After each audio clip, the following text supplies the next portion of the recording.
ماں کی دعا۔ حضرت موسیٰ علیہ السلام نے ایک دفعہ اللہ تعالیٰ سے پوچھا کہ جنت میں میرے ساتھ کون ہوگا؟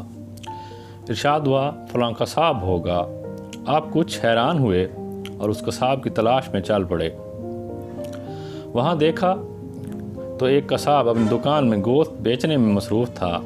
اپنا کاروبار ختم کر کے اس نے گوشت کا ایک ٹکڑا کپڑے میں لپیٹا اور گھر کی طرف روانہ ہو گیا۔ حضرت موسیٰ علیہ السلام نے اس قصائی کے گھر کے بارے میں مزید کچھ جاننے کے لیے بطور مہمان گھر چلنے کی اجازت چاہی۔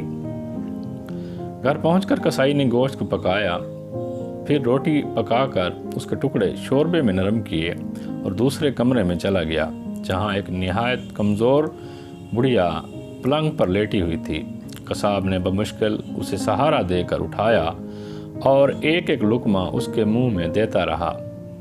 جب اس نے کھانا تمام کیا تو بڑھیا کا منہ صاف کیا۔ بڑھیا نے قصاب کے کان میں کچھ کہا جسے سن کر قصائی مسکرایا اور بڑھیا کو واپس لٹا کر باہر آ گیا۔ حضرت موسیٰ علیہ السلام جو سب کچھ دیکھ رہے تھے، آپ نے قصاب سے پوچھا یہ عورت کون ہے اور اس نے تیرے کان میں کیا کہا جس پر تو مسکرا دیا؟ قصاب بولا اے اجنبی، یہ عورت میری ماں ہے۔